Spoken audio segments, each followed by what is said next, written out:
I'm advised, because I wasn't there, that 68 years ago, on the 13th of January 1911, an event occurred in New Zealand which was to have a profound effect on the future of Australia. In that country of earthquakes and volcanic eruptions, Joe Jelke Peterson was born, and I bet he came out fighting.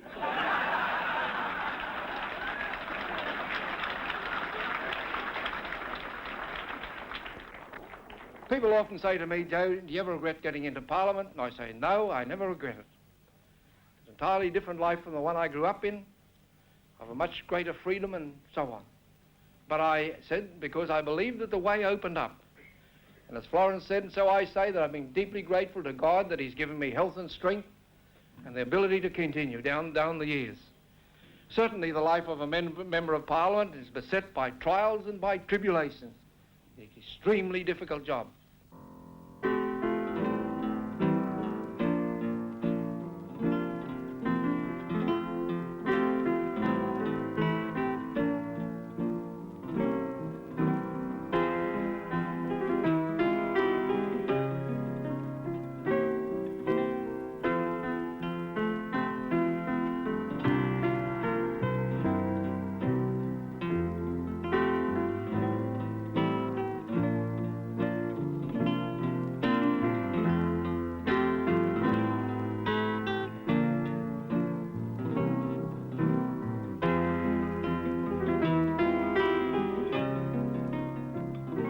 Queensland has had 31 premiers in 120 years. They've come from a wide range of backgrounds. Their ages have varied greatly. Their political backgrounds have traced the development of the state, but they all had one thing in common: the ability to survive the tough, exacting process which led to the top. But only a handful of premiers have survived the mill of politics for more than a few years. The names became the hallmark of an era in Queensland politics. Sir Robert Herbert, the first to hold the office and the youngest at 28. Sir Charles Lilly. Sir Samuel Griffiths, who wrote the Constitution for Australia. And in more recent years, T.J. Ryan, W. Forgan Smith, Ned Hanlon, Vince Gare, Sir Francis Nicklin, Sir Gordon Chalk. But these men, even at their peak, were scarcely known outside Queensland. One man, one premier, with a background that seemingly would make him least likely to stand out, achieved not only national but international recognition, made a vital impact on national affairs, and gained the honor of becoming Queensland's longest-serving premier, Joe Jelke Peterson. What are the forces which shaped the son of a Danish migrant family into a symbol of state? What made a man who did not smoke, did not drink, did not swear, who taught in Sunday school, and in fact was the opposite of what most people considered to be the ideal leader, into the toughest leader in Queensland's history?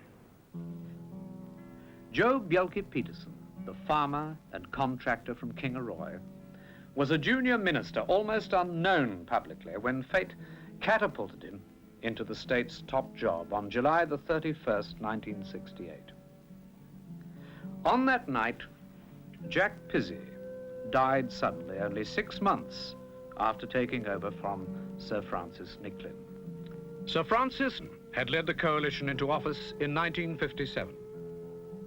He resigned after 10 years in office, only to find himself attending his successor's funeral 6 months later.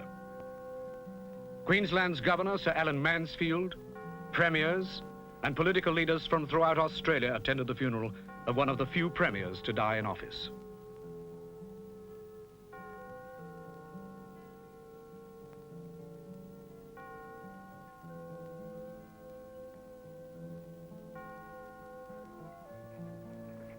Brisbane's trams came to a halt as the cortege moved through the city. Pizzey, the former teacher who reshaped and rebuilt Queensland's neglected and run-down education system, had been Nicklins' heir apparent since the coalition came to power after the dramatic and suicidal Labour split of 1956. Mr. Pizzey, do you have any message for the people of Queensland? Well, Don, first of all, I would like to pay tribute to the wonderful contribution the Premier Frank Nicklin has made to the development of Queensland. It's been an exciting, developing period in Queensland's history, and I think he'll go down in history as one of our greatest of all Queenslanders. But I'd also like to say to my colleagues who've shown their confidence in me by electing me as leader today that I will, I believe, be able to lead a good coalition party. I'm certain the Liberals will want to work in closest cooperation with the Country Party, and that we'll be able to meet up to the many more exciting challenges that are before us as far as Queensland is concerned. It's a great state. I think we're all very proud of it. It has a wonderful future. Its development will require a lot of thought, a lot of hard work, but I think we can all look forward to the future with confidence. Joe Bjelke-Petersen had been in Parliament since 1947 and deputy leader under Pizzey. The then Country Party expected Joe would serve the same long apprenticeship. Joe's entry to office coincided with the surge forward in Queensland development on the foundations laid by the Nicklin-Morris government. Queensland had always been the state of potential. Now it was beginning to happen.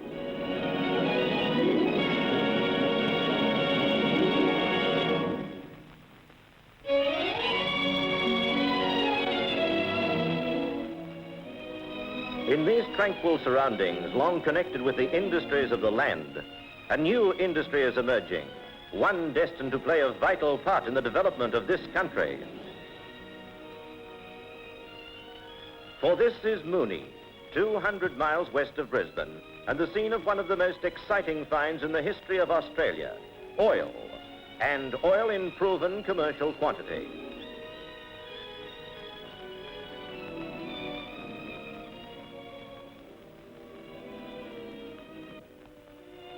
Here in this field, about 4 miles square, sweet, clean, high-quality crude oil flows from underground traps a mile below the surface. This deposit is sufficient to meet Queensland's current refined oil needs for many years. Tests are continuing to determine the full extent of this rich field.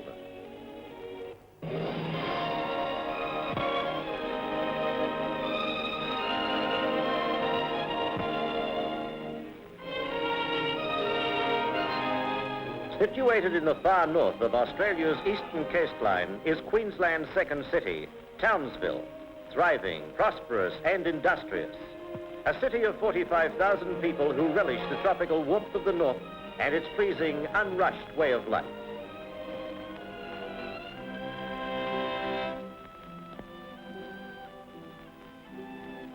West of Townsville, 600 miles inland, is another city, smaller, hotter, and pulsating with an industry worth £20 million to the economy. The city of copper, Mount Isa.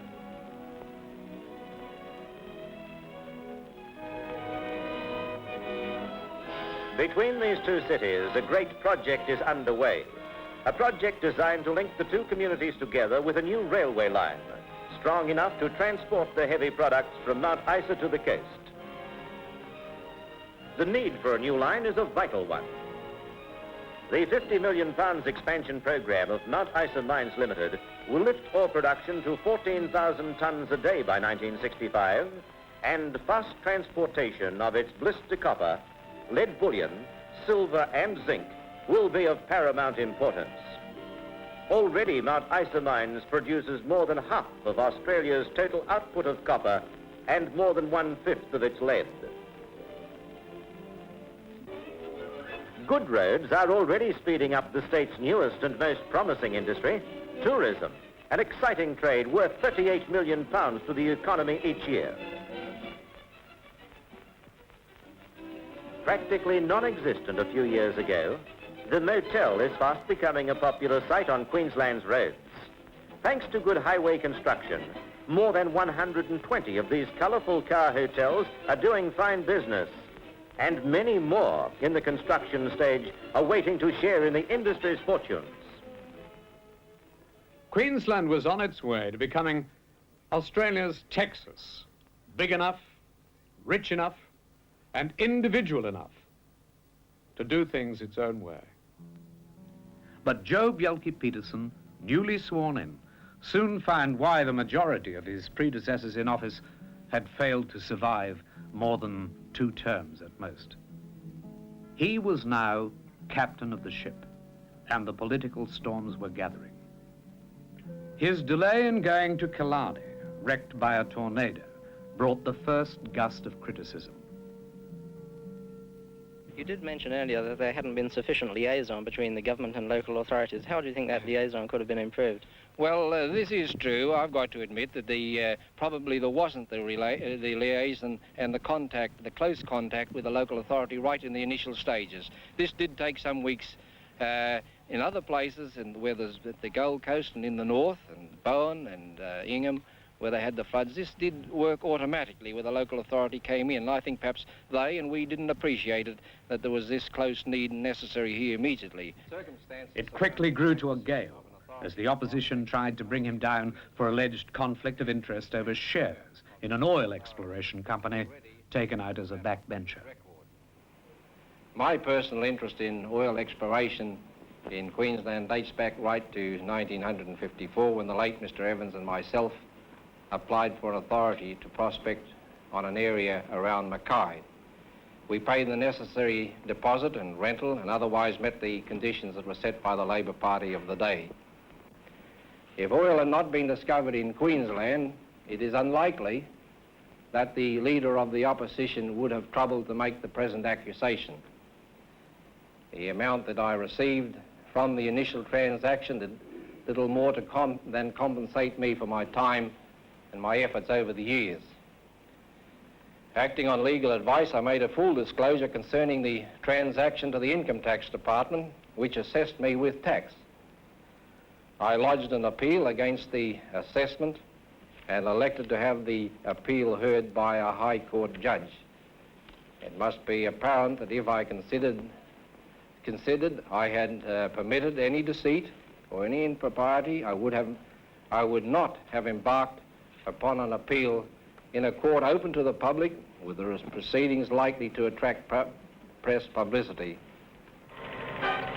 The loss of 2 safe country party seats, including that of the late Premier Pizzey, started uneasy rumblings amongst Joe's backbenchers.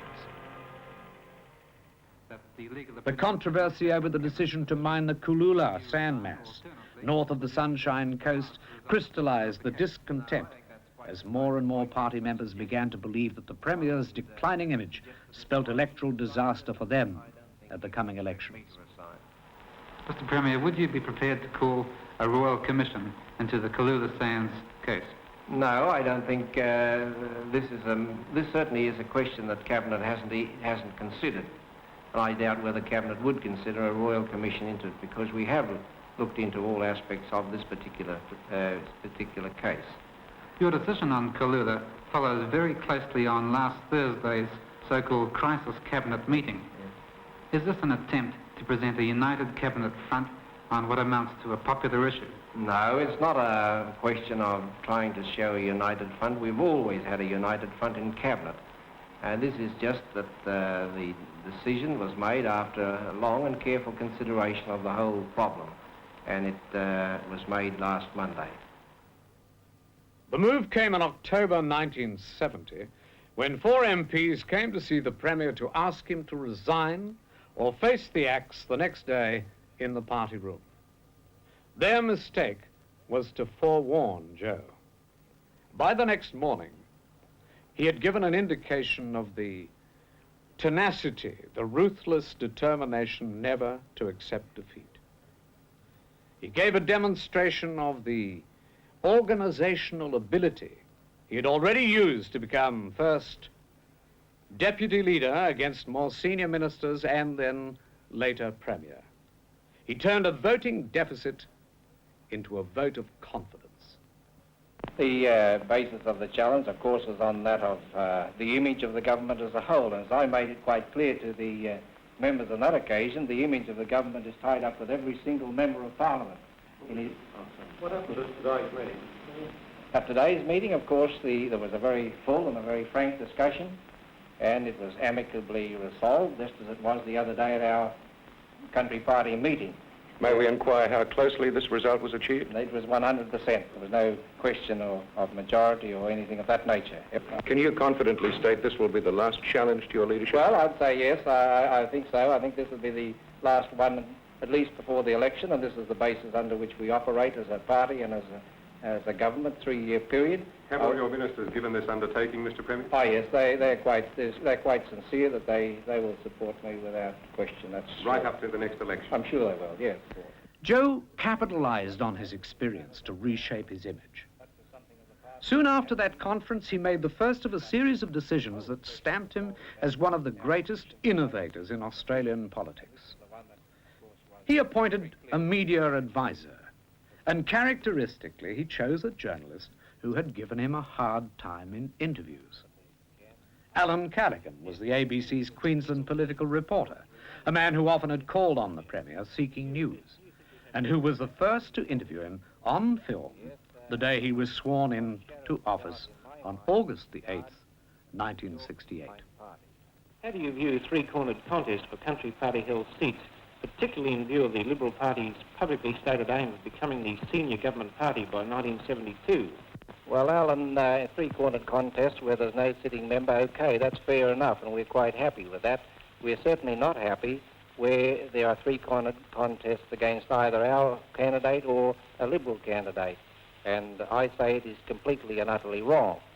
And I also say that I can't understand, it's incomprehensible to me how anyone or any organisation would bring about a set of conditions which would, in effect, give the non-government vote the right or the power to determine which candidate, whether a Liberal or country party, was the one that was going to represent the area. I can't understand this philosophy. He already had appointed a government cinematographer, Brian Benson, who coincidentally, as a Channel 7 news cameraman, also had filmed him on his first day as Premier. With Errol Schaefer and Bill Chadwick, his team was complete.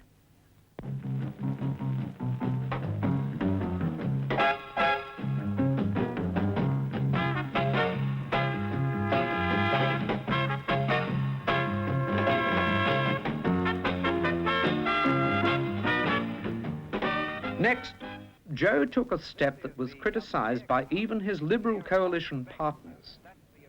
The government purchased its own twin-engined aircraft. He engaged one of Australia's most experienced pilots, Beryl Young. The fact that she was a woman was incidental to Joe.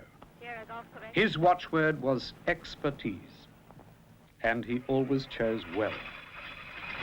She had flown him as a charter pilot, and he judged her on her skill.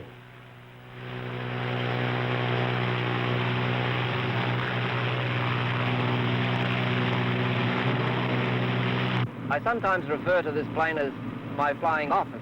It has taken me over 100,000 miles around Queensland in the last 12 months, visiting some 100 towns and cities.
always been my philosophy that you can't run a state the size of Queensland from an office in George Street.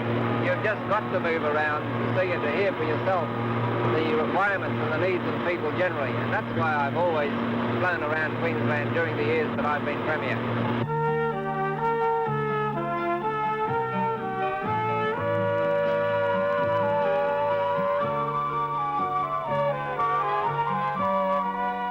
When floods struck Queensland in 1974, Joe's aircraft came into its own.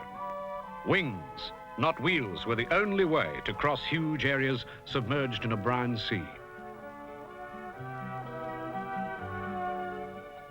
As Brisbane, the southwest, and the Gulf reeled under the shock, as the loss of lives, homes, and stock mounted, Joe flew in to direct the rescue and relief operations.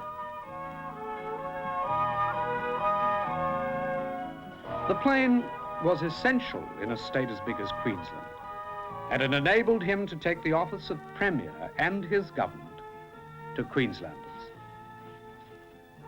He prided himself on being able to show Queenslanders he was a regular visitor, not an election-time opportunist.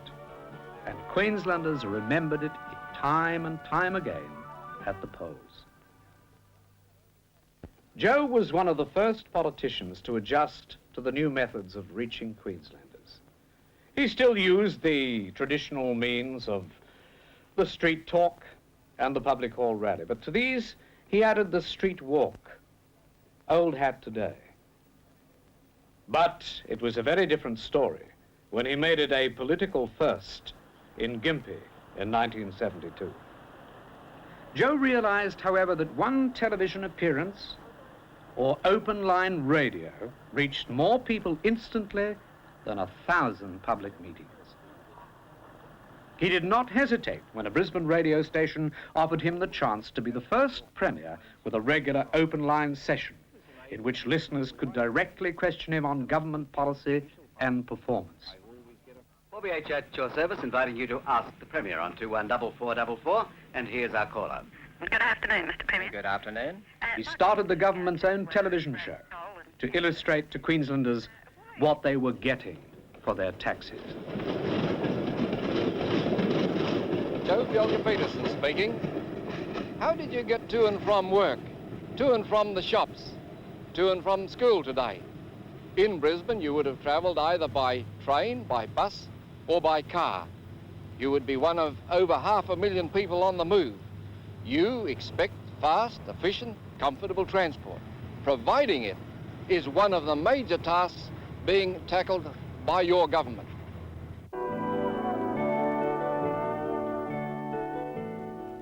Joe Bjelke-Petersen speaking.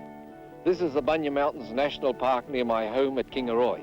I've been coming here for many years. These mountains are the home of the stately Bunya pines. Joe Bjelke-Petersen speaking. Mr. Knox and I are in the government aircraft at 12,000 feet flying over central Queensland to Emerald for a country cabinet meeting. It will be the 35th cabinet meeting of this nature since we became the government in 1957. Queensland is the only state where regular country cabinet meetings are held outside the capital city, because we believe it is our responsibility to take the government to the people. Gentlemen, welcome to you all. May I sign the minutes? Aye. Thank you. Russ, you start today, please. Mr. Premier, a member of Local Authority Town Planning Schemes, Rockhampton City Council, Rockhampton City Council, Bay Desert Shire Council, Caboolture Shire Council. The Emerald Country Cabinet was exactly the same as the normal weekly meeting in Brisbane. The decisions affect all Queenslanders.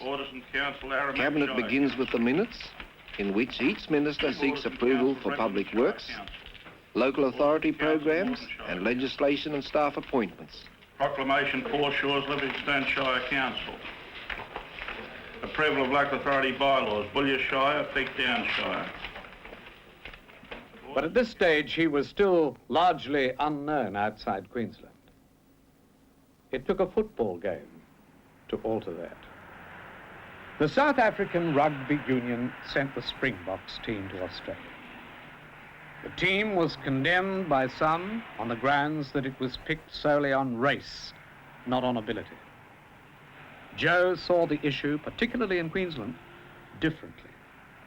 To him, it was a case of a vocal minority trying to dictate to a majority.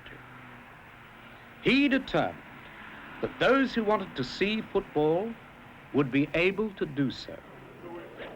Those who opposed apartheid could register their protest by staying away.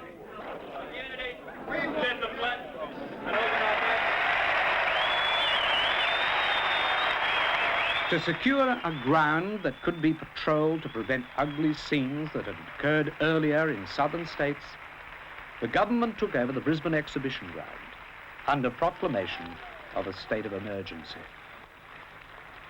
It was this proclamation that brought out another of Joe's characteristics. A storm of derision broke from media and opponents. Some of Joe's Queensland colleagues ran for cover or tried to disassociate themselves from the decision. Joe did the opposite. He accepted full responsibility for the decision, unpopular as it was at the moment. He met the condemnations head-on, and he did not waver under the political storm.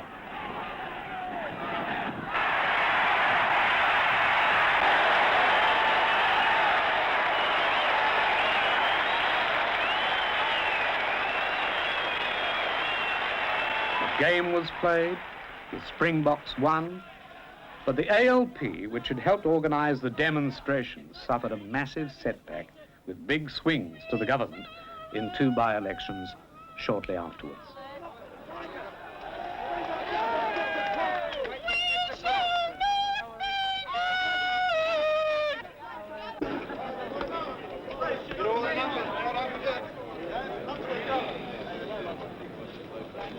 Just be responsible for a change. Now, look, I don't give a damn. I look, you just don't.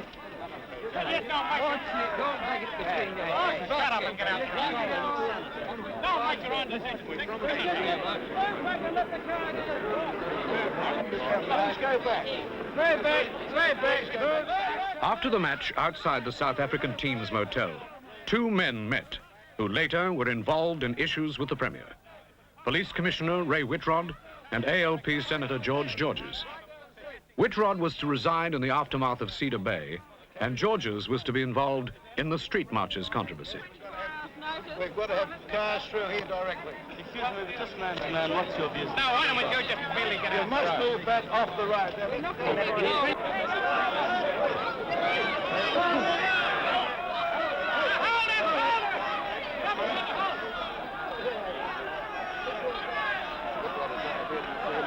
What are you doing?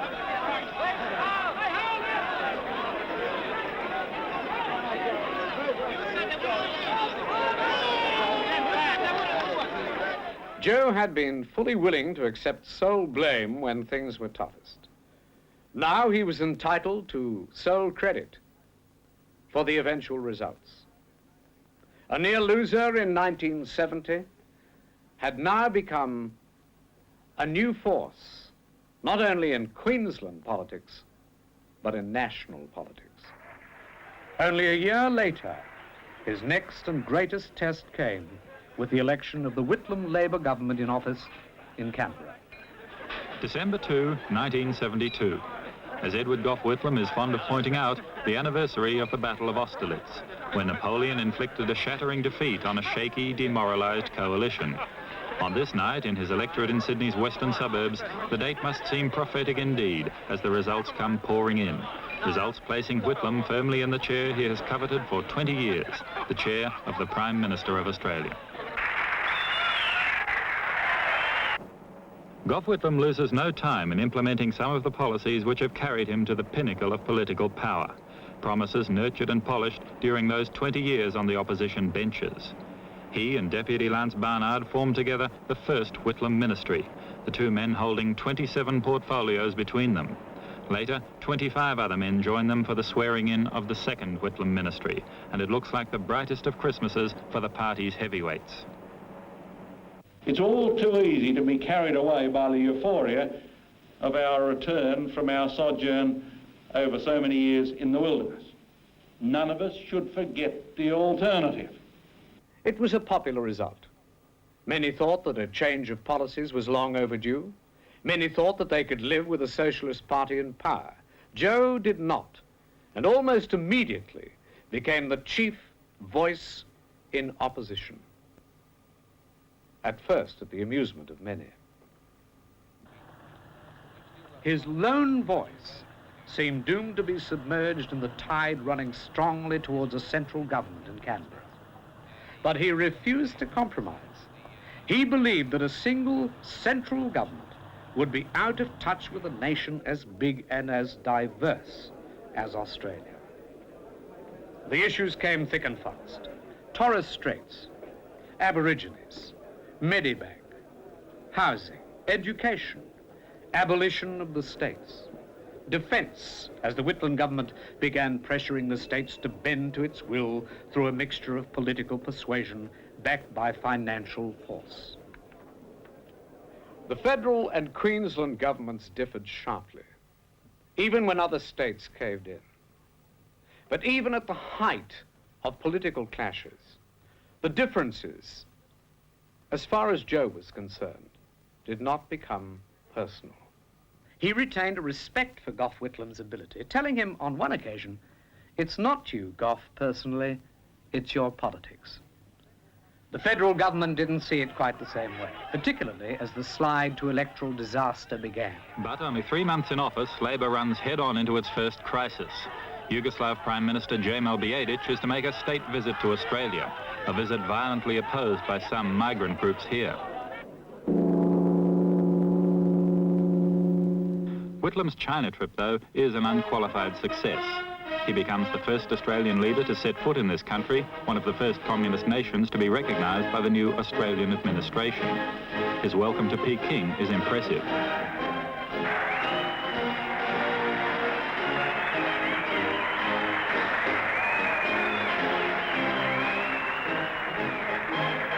There's a personal meeting with Chairman Mao, and although concrete results are hard to find, the 5 days in China are regarded as a successful and useful public relations exercise, as well as an extension of Australia's influence in Asia.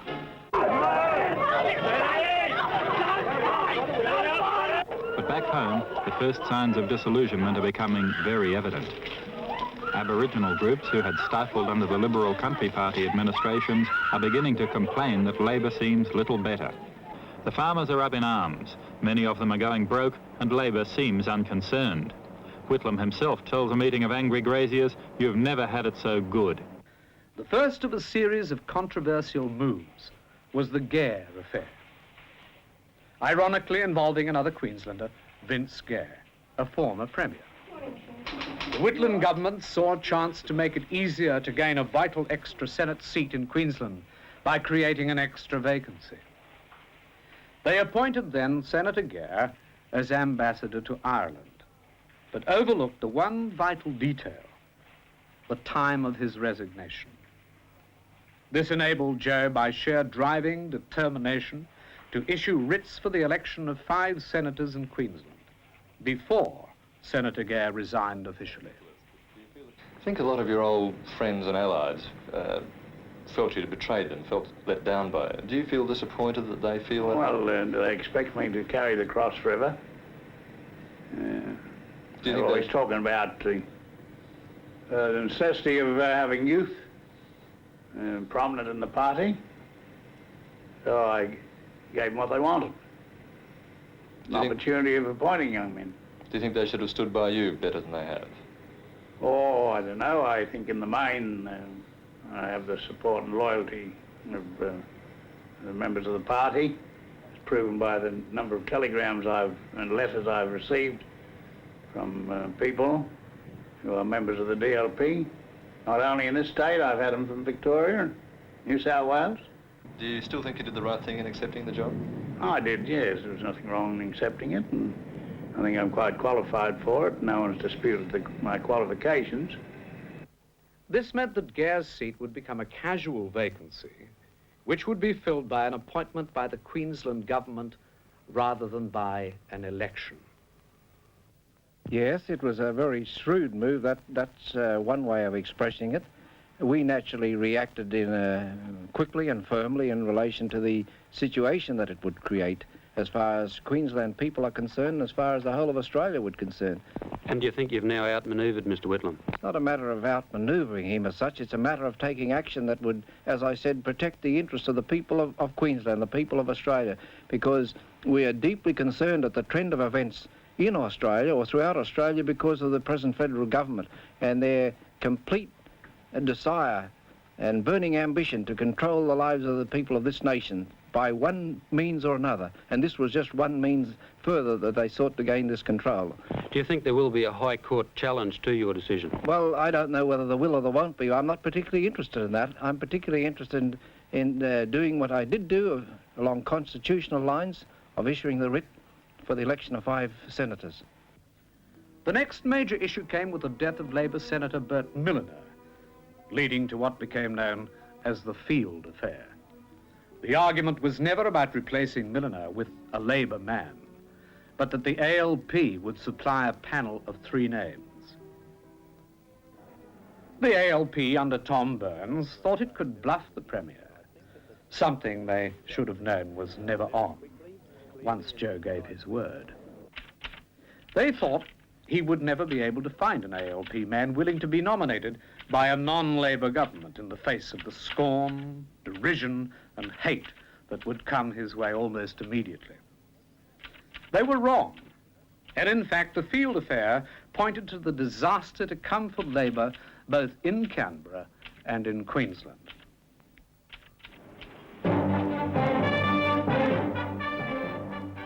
Joe got not 1 nomination, but 3 willing to face the consequences.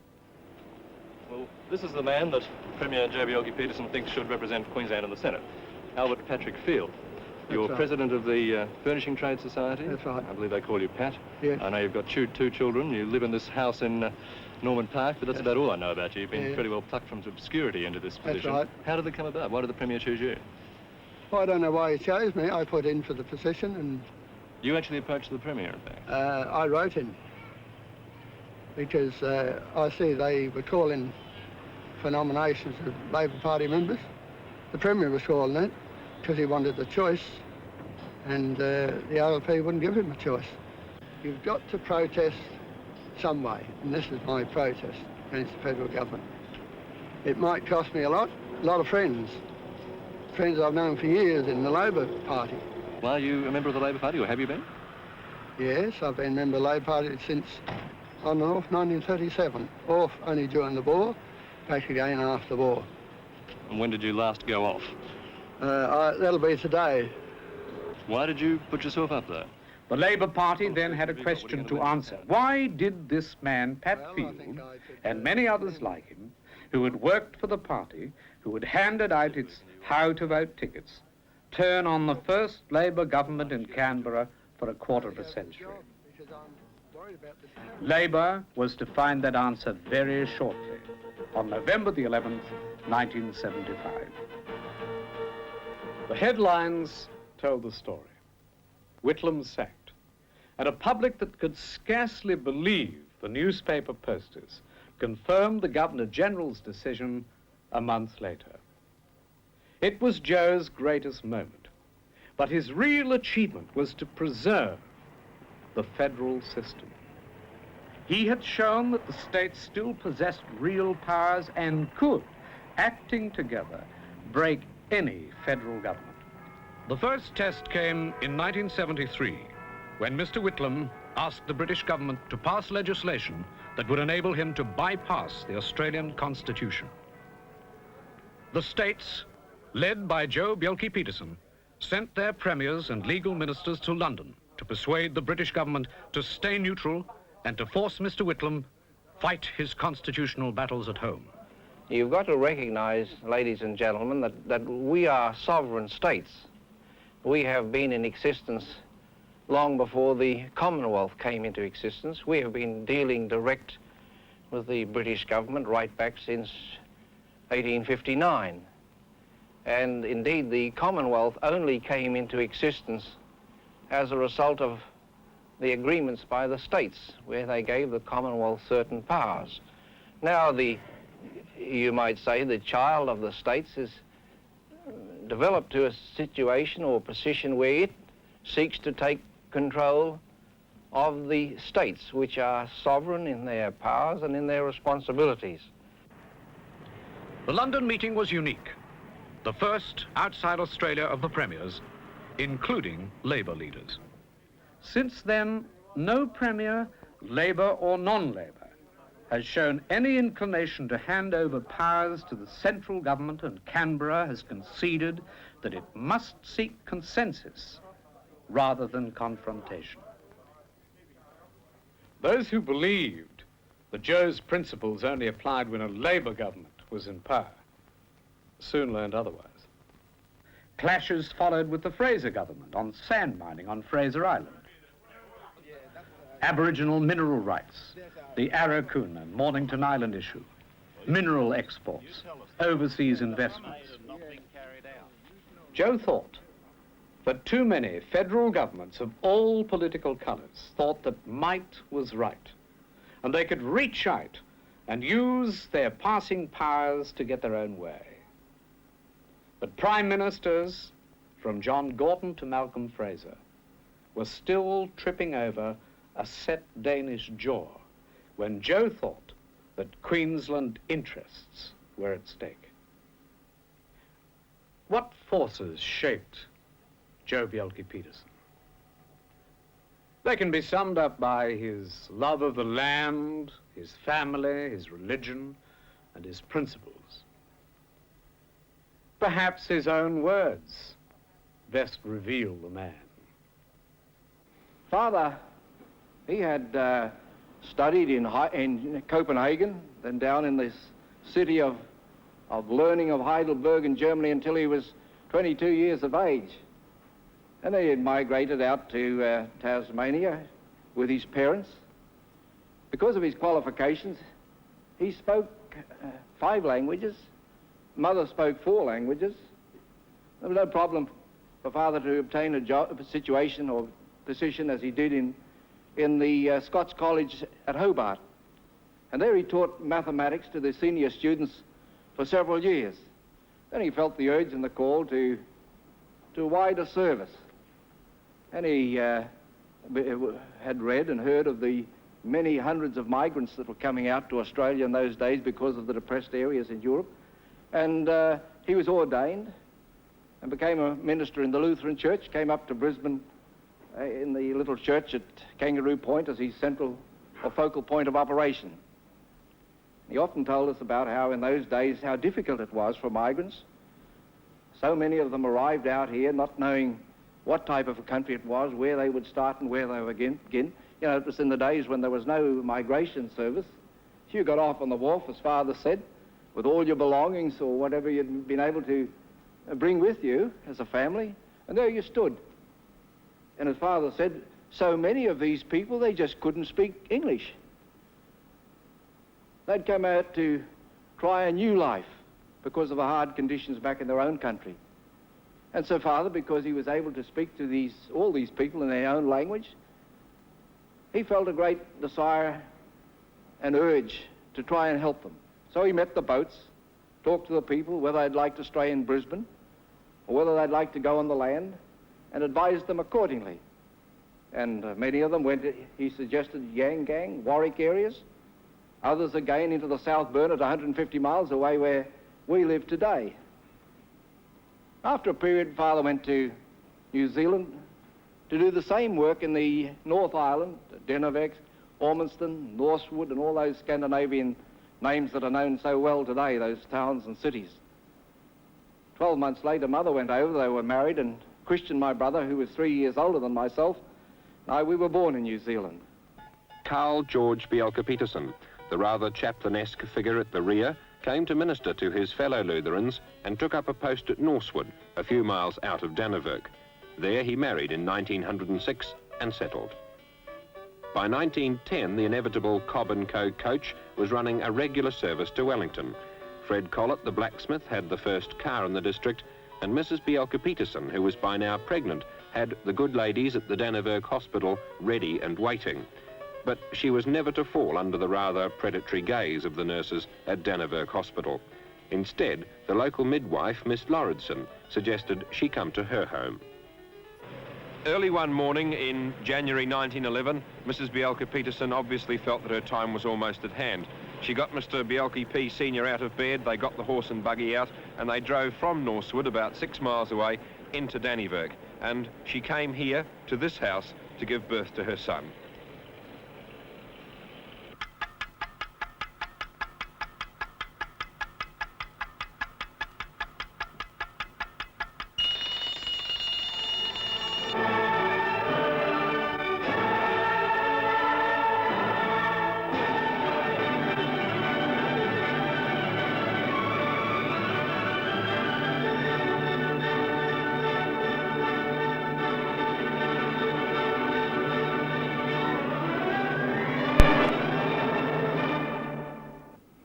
When I was about 3, Father's health gave way. That was when he just couldn't continue because of the hardship.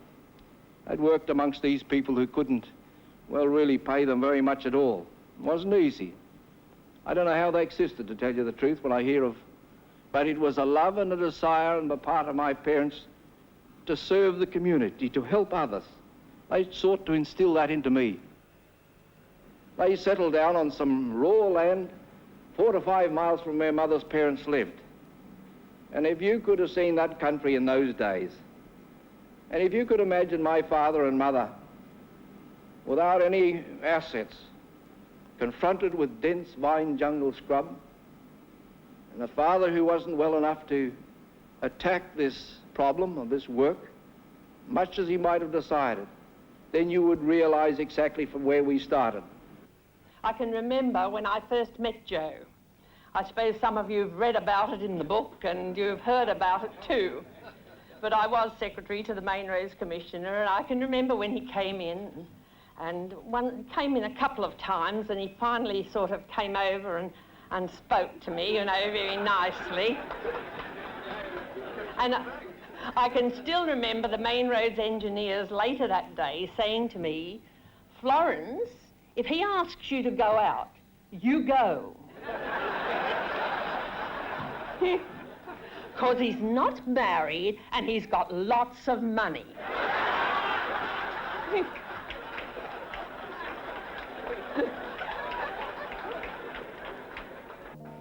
My wife, Florence, has been a tremendous help, encouragement to me in so many ways.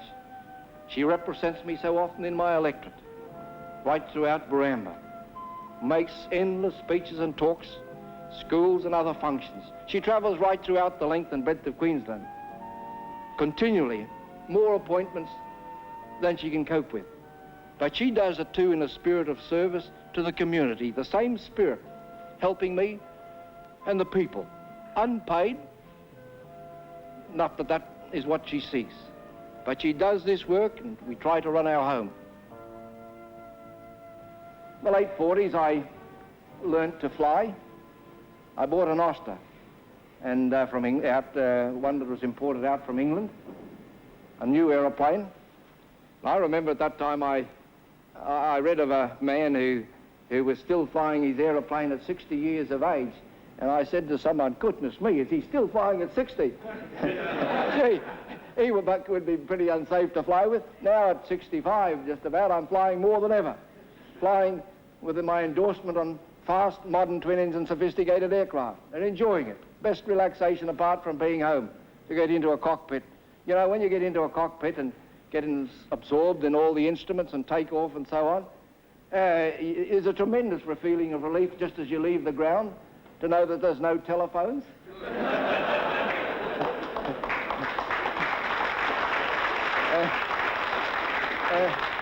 And to know that you're right out of all the traffic and the hazards of traffic. And that's the feeling that I get in flying and that I have. We have our own aircraft, our own airstrip, as probably you know at home. And my children are used to flying. They grew up with me flying aeroplanes as I did down the years. It made no difference to my 4 children to get into an aeroplane or into a motor car. Same thing. Right before they went to school, they'd fly around the state and down to Brisbane with me, strapped in alongside of my little single-engine aeroplane. They usually went to sleep, of course, with the hum of the aeroplane, of the engine, and wouldn't wake up until finally I'd landed and the engine stopped, and then they'd wake up and look around. And I used to think, gee, what tremendous faith they had in their father and his flying ability. However, that was part of their life and our life. And today we carry on in this work. People sometimes say to me, "And Joe, why do you bother with politics when they see our home property? It's a beautiful property and well-developed, good country, and well diversified in what we can do on it.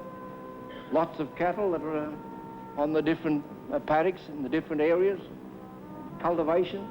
Yes, it is nice. I love to get home if ever I can get home, and one of the hardest things that a Premier has to do is to get one day off when he can be free and go home and relax.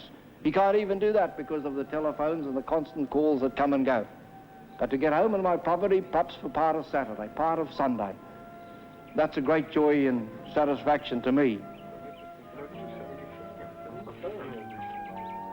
The Bunya Mountains south of Kingaroy were Joe's retreat whenever the pressures of office became too strong. It gave he and his family a chance to be together, free of the clamour of the telephone and the steady stream of visitors to their home at Bethany. Joe is deeply attached to his son and 3 daughters. But he and they paid a heavy price for his involvement in politics, that of constant separation. His son John grew from boy to a man while Joe was Premier. But son and father saw each other perhaps only 1 or 2 weekends in a month.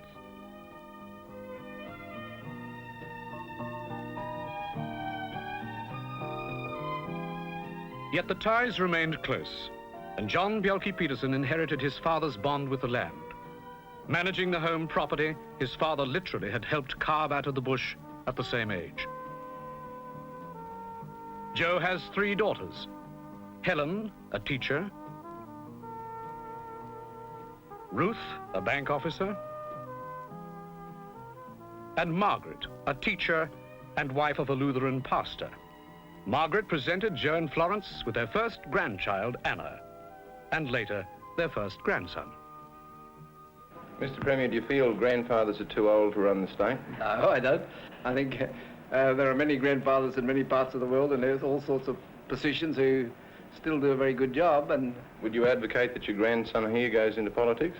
No, I don't think I would suggest it at all. I'm not suggesting it to my son. I don't think, from what he's seen and heard of the rather tumultuous sort of a life one has. But the tumult of politics was for Joe himself. The acid test of any politician is the ability to win elections, and victory followed victory. His party changed its name from Country to National, and his government went on in 1974 to achieve the biggest electoral swing in Australian history. Entirely voluntary. Those members who had tried to depose him in 1970 were all too happy to follow in his wake.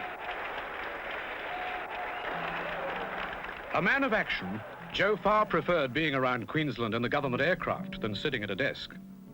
But there was no escaping his duties as the state's chief executive. Besides being Premier, he was head of 4 other government departments and organizations. But while Joe didn't particularly enjoy office routine, he did enjoy a close relationship with his senior officers and staff, characterized by a 2-way frankness and loyalty. His door was always open to them, whether the news was good or bad. And when it was bad, he was prepared to listen to criticism and learn from his mistakes. Joe's parliamentary career ranged from new boy for Nanango in 1947 to Father of the House in 1978. He became the only remaining government member to have sat in opposition. It was then that Joe resolved never again to suffer the frustration of being unable to affect the policies that governed Queensland. He summed it up by saying it was better to be the most junior government backbencher than to be leader of the opposition. The media and Joe had a love-hate relationship.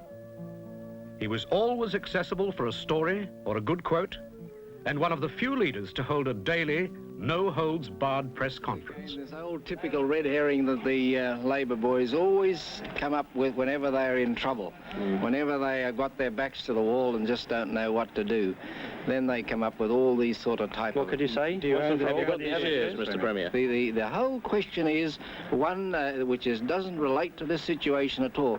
You might as well ask... Well, could you silence your criticism? Have you got any shares, Mr. Premier? Well, have I got any land? You could ask me also, have I got any Crown land that is held by the Crown? There are a whole lot of questions. But you could silence a lot of people if you just say one way or another. Well, do you have it? This is quite interesting. Yes, I could silence probably a lot of people. But isn't it don't you think it would be much more of interest if I kept them in suspense? That is quite irrelevant, the whole situation in relation to this question. Why do you, Premier, you haven't answered the question? Have you got any shares, Mr. Well, Premier? this is quite beside the point. The point is the Torres Strait Islanders. Why don't you say? I'm telling you what the point is. I'm telling you what the issue is. As far we're asking you a question. I mean, can you say yes or no? That's quite right. How many have you got? Or what do you got? Do you own any Crown land? I don't, as a matter of fact. But could you say one? Listen, I'm not the issue. Could you say one? Well, do you have any or don't you have any? This is. I've always said the point in relation to these sort of things, that's my business. And I've also said whether I own land or any other thing in relation to the things I've been associated with in the past or what I've got at the present time. Obviously, you have got shares in this company. Well, you can think that if you like, Senator George. Well, you're not denying it, are you, sir? Senator George seems to think would you make a reply to Senator George, Senator Keith? I said to Senator George that all he is doing, he's trying to draw attention away from the things that he and the ALP want to do to the Torres Strait Islands. It's as simple as that. It has been said of you, sir, that if you don't want to answer a question, there's not a reporter in Queensland or Australia or anywhere, for that matter, that can make you answer a question.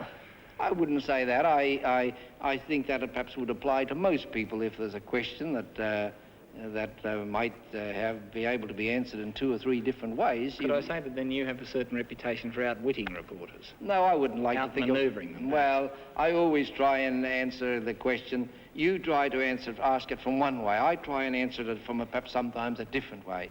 The way I feel is the correct way. My impression is that sometimes you get into trouble, sometimes I get into trouble.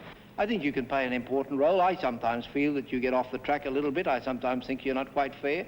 Sometimes I felt you were so unfair that I said, no, I won't come back near you again because you've been so wide of the mark. And on the other hand, yes, you've always given us the opportunity. The only thing that I feel in relation to these interviews, people always feel that I'm a hard character. Really, I'm not by nature, but you people make me appear that way. This is almost like leading with my chin, but what was your worst moment on TDT? Well, again, that's more than I can remember, though we've had so many dozens of different interviews. So many bad moments? No, not bad moments. I never concerned or worried about the moments, but it wouldn't be easy to answer that question when I don't think I've had any really bad moments.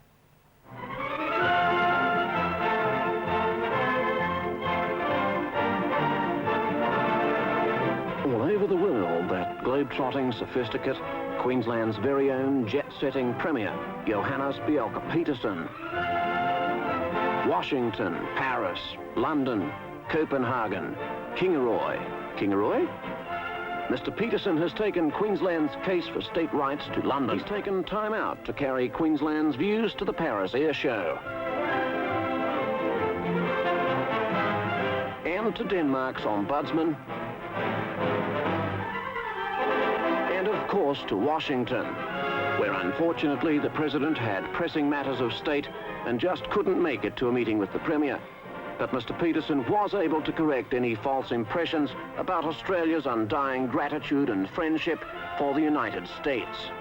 Unfortunately, the Premier's cameraman was unable to send back to his Queensland constituents any film of Mr. Petersen on other sections of his American trip, like Disneyland.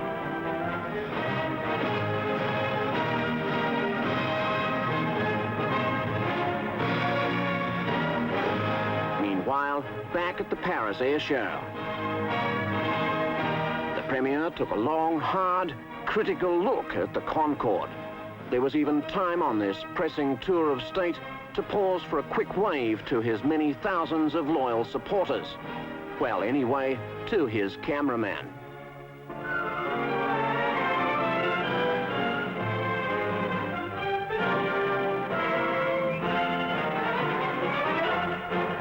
One final question. Do some of the times that you've been satirised on our program, do they ever upset you?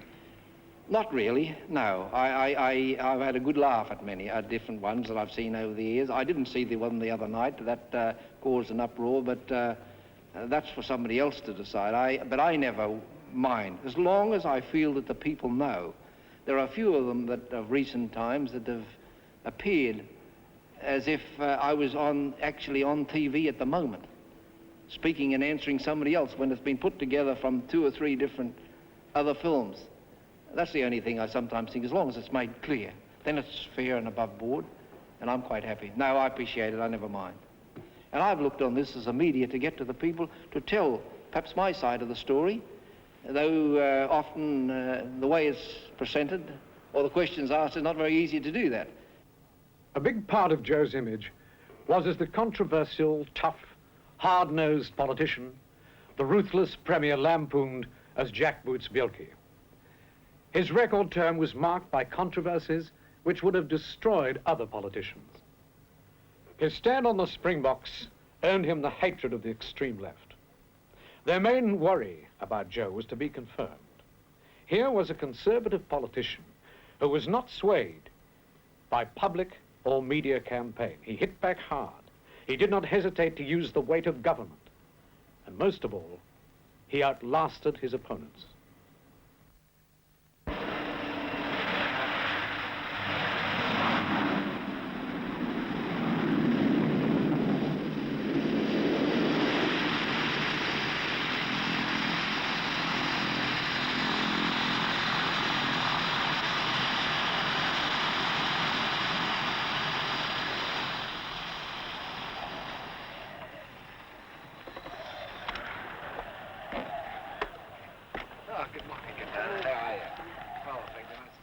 The Torres Strait issue put Joe into the international arena.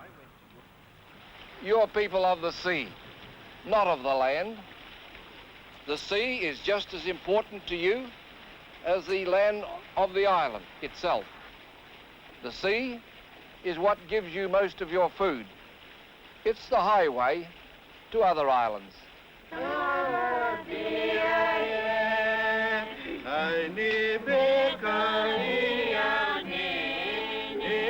Whitlam had told Papua New Guinea they could have half Torres Straits, which meant that a group of people who had always been Australians would find part of their islands and many of their people in a foreign country. Joe used the provisions of the Constitution to ensure that the Torres Strait Islanders were consulted, something Whitlam had not done. What is going to happen to our cultures and traditions? We are worried over this. If there is no better agreement reached, then some of Torres Strait families are planned to seek for a new home elsewhere in Australia.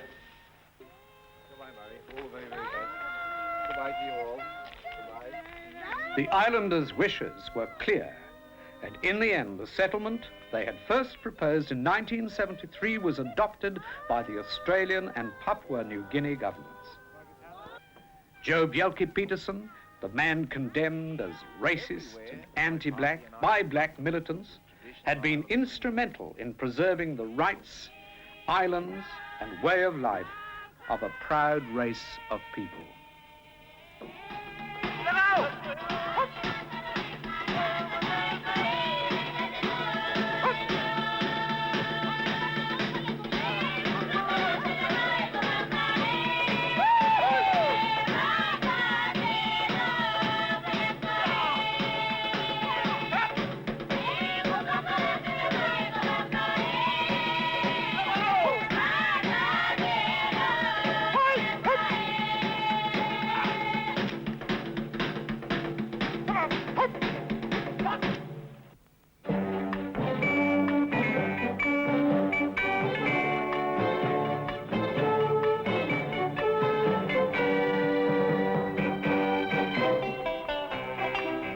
Cedar Bay was the first big controversy involving police. The police described it as a raid on a hippie commune searching for drugs. Joe's opponents called it a crackdown on alternative lifestyles.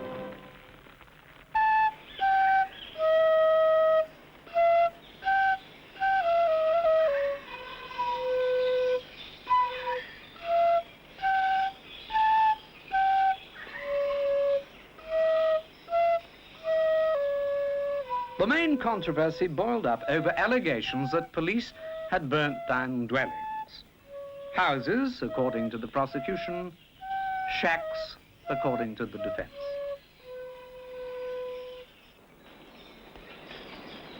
That's sort of all that's left of our house.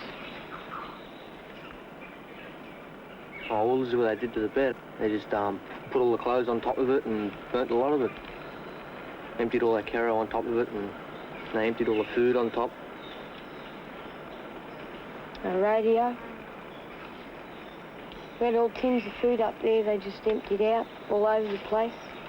Still got food scattered in the bush everywhere. All that's left is the clothes, is about 2 bits of material. It works. Mr. Premier, thank you very much for talking to us at last. Okay. Why are you so against an inquiry into the Cedar Bay incident? Well, it's not a matter of being against an inquiry as such.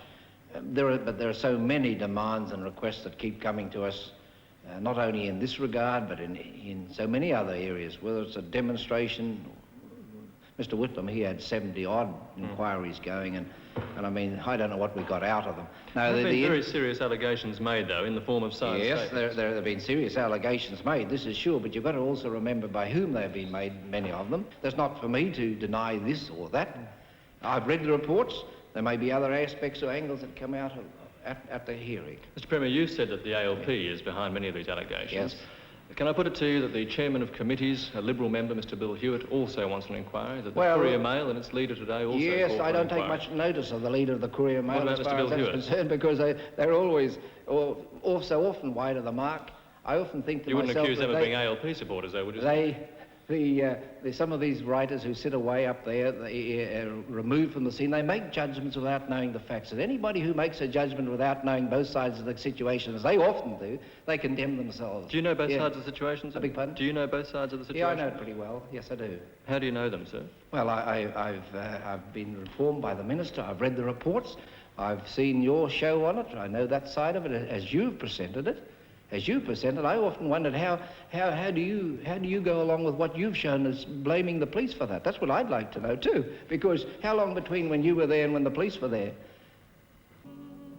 The reporter covering the story for This Day Tonight won a Logie for his film. But the police won the case in the courts, with all police officers acquitted. Later, a House of Representatives Standing Committee described North Queensland as a wide-open gateway for the drug traffic.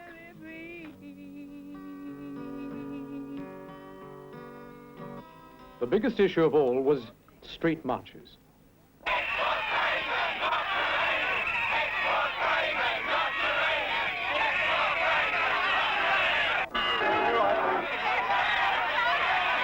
After a violent demonstration in Sydney against uranium shipments, Joe announced a ban on street marches by groups with a record of violence in Brisbane.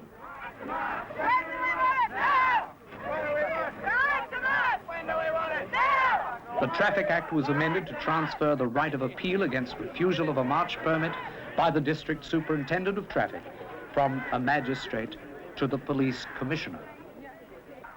The reason was given as the fact that the Police Commissioner still had to make the final decision whether to permit a march, no matter what the ruling of a magistrate or judge. Joe pointed out that the marches in Brisbane were led by a round robin of people who had been involved in most of the violent demonstrations in the past. These, he said, were the people who stood in King George Square for hours, haranguing passers-by through loudspeakers about the lack of freedom of assembly and freedom of speech. It was a much bigger issue in the South than it ever became in Queensland, as support for the marches fell away. To now prohibit the holding of any such a procession.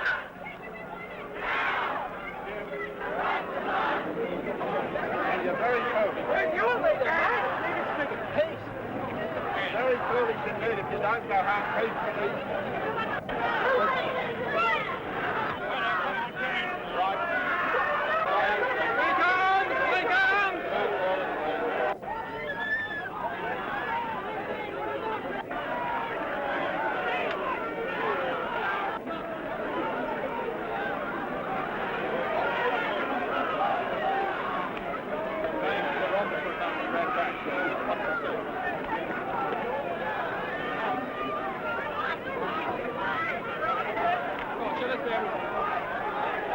Milan brick was another controversy. The Premier backed his claims to have a method of treating terminal cancer. Joe's view was that brick's claims should be given a trial in case they heralded a breakthrough. The medical profession disagreed, and the issue was not resolved when a new government forced Brick to close his clinic in the Cook Islands. Queensland became a separate state in 1859. But more development has occurred in the past 10 years than in the previous 110. Queensland in 1968 was summed up by trams in Queen Street, a skyline still dominated by the City Hall Tower, women's skirts were still long, and steam locomotives still hauled the state's trains.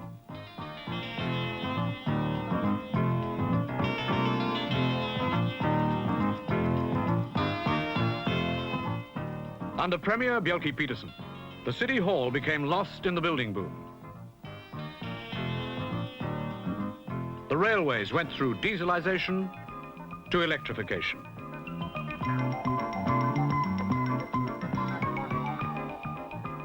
And huge mining projects at Weipa, Gladstone, Mara, Goonyella and Blackwater were beginning to make the headlines. Death duties have gone out, and night shopping has come in. Queensland abolished external examinations for school students, opened its third university, and tripled the area of its national parks.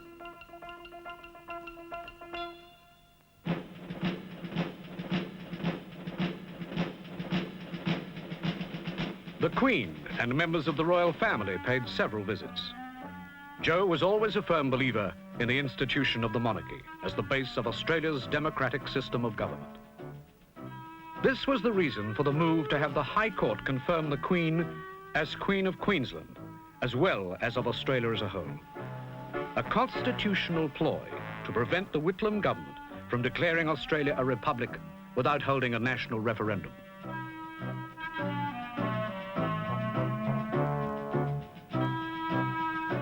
The most important royal visit was for the bicentenary celebrations of Captain Cook's discovery of the east coast of Australia in 1770. Most of the celebrations took place in Queensland with reenactments of Cook's landings. The highlight was the dedication of Possession Island as Queensland's first historic national park. Here, Cook had taken possession of the new land for Britain, leading to its colonization 18 years later with the First Fleet.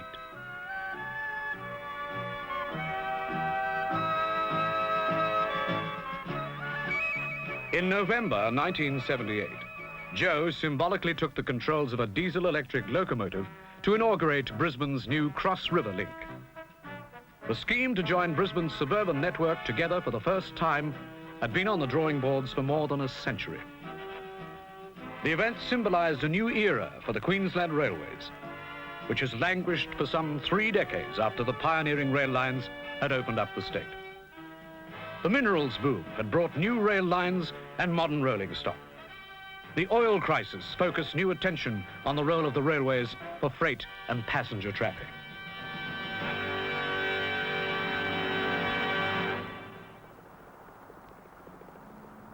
Queensland had its share of disasters, and one thing Joe had learned from his early days, particularly the Killarney storm, was the need for on-the-spot assessment.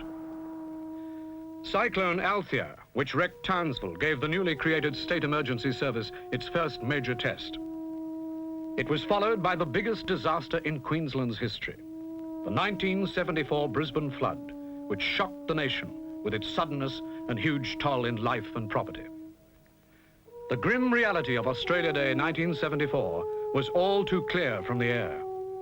Time had dimmed memories of what the river could do.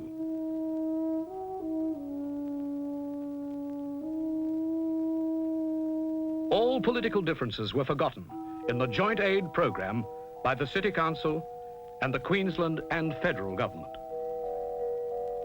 The box flat colliery at Ipswich exploded and 17 miners died. Then, at 2:45 this morning, tragedy occurred. A call from the number 7 shaft, where 14 men were below, came from a miner, a member of the Mines Rescue Brigade who'd gone down to help. John Roach called on a telephone, said the situation was getting worse and the men were to abandon the mine. It is believed they are actually in the process of coming above when the blast occurred, burying these 14 below and instantly killing 3 men who were standing at the mouth of number 5 shaft.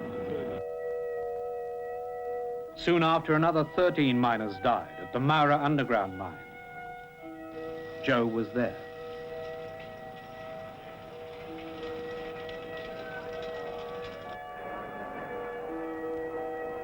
Australia's political innocence was shattered by a letter bomb that injured 2 members of the Premier's department in Brisbane in 1974. It was the first bomb, but time showed it was not to be the last. Well, I walked into the room where the mail was opened, and I was just doing a private matter, and the chap that was opening the mail called me over to have a look at this thing that he had opened.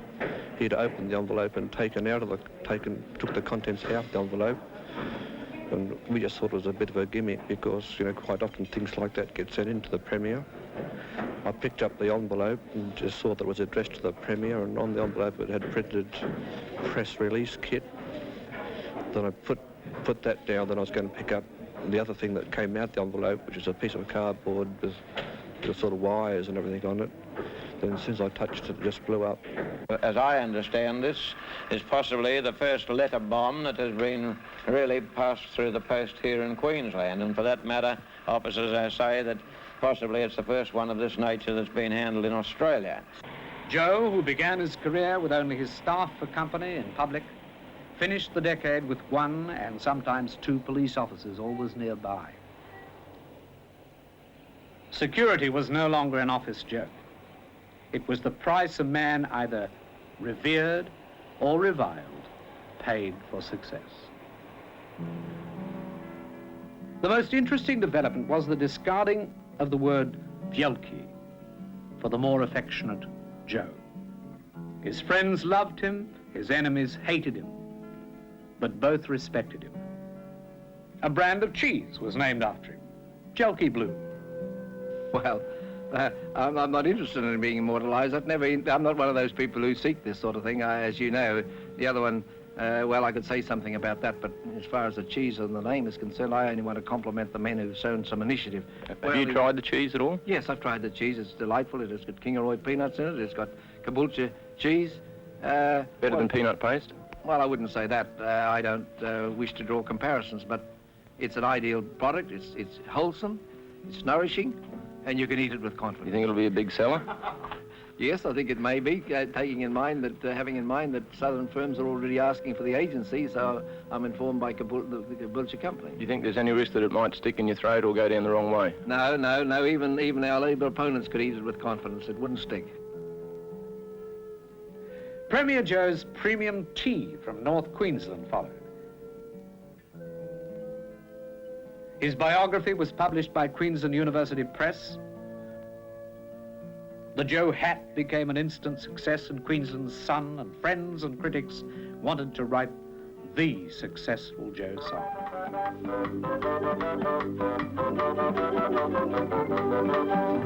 Jockey Joe Peterson, he the man, king of the people of Banana Queensland. Believes in the Bible, God and the saints, but a Bible-fashioned bastard that he ain't.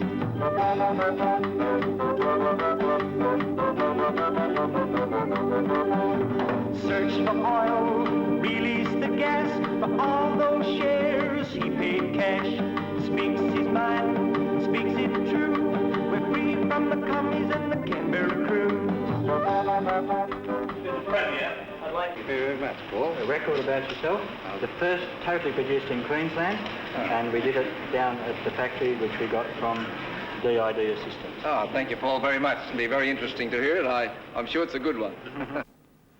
How can the achievements and failures of 10 years in office be summed up? Probably in one word: stability. As an editorial put it, you mightn't agree with what Joe says. You mightn't like what Joe does. But one thing you'll always know: you know exactly where Joe stands. In today's politics, that's almost unknown. The cupboard behind Joe's desk probably sums him up best of all. It carries three things. One is a model of the government aircraft. The second is a photograph of his family. The third is a small gold-lettered plaque given to him by his daughter. It states his philosophy in 4 lines: to avoid criticism, say nothing, do nothing, be nothing. And you say, why do you bother with politics? Well, that first night that I came won the seat of Nanango, it was then called, my neighbour Horace Hibbs, the late Horace Hibbs, rang me up and he said, Joe, I don't know whether to congratulate you or not. And I said, Horace, what makes you say that? He said, well, Joe, simply this. Yesterday, you were my friend. Today, you are only my servant. And that, indeed, I soon learned. The servant of the people, as a member, and today as a Premier. All we seek to do is to serve the people. Thank you.